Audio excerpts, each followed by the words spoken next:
Bharatiya Janata party की जानिब से आज टाउन हॉल त्राल में एक मीटिंग मुनक़िद हुई, जिसमें पार्टी के इंचार्ज बराए कश्मीर सुनील शर्मा, तर्जुमान अल्ताफ ठाकर, वीरजीत सराफ और जिले सदर लतीफ अहमद भट्ट और अवतार सिंह और दीगर कई लीडरान के अलावा पार्टी वर्कर्स की एक बड़ी तादाद भी मौजूद थी। मीटिंग में त्राल हल्के में भाजपा को मजीद मजबूत बनाने के लिए मुफस्सिल बहस की गई, जबकि इस दौरान वर्कर्स के सवालात का जवाब भी दिया गया। अपने खिताब में सुनील शर्मा ने वर्कर्स को पार्टी का एजेंडा घर घर पहुंचाने की तलकीन की। मीडिया के साथ बात करते हुए सुनील शर्मा ने बताया कि अगले इंतखाबात में त्राल से बीजेपी की हैसियत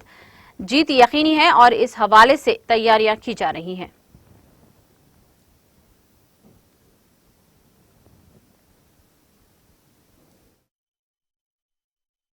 बीजेपी पूरे जम्मू कश्मीर यूनियन टेरिटरी में इस वक्त बूथ एम्पावरमेंट प्रोग्राम में काफ़ी व्यस्त है और जिस प्रकार से जम्मू प्रोविंस में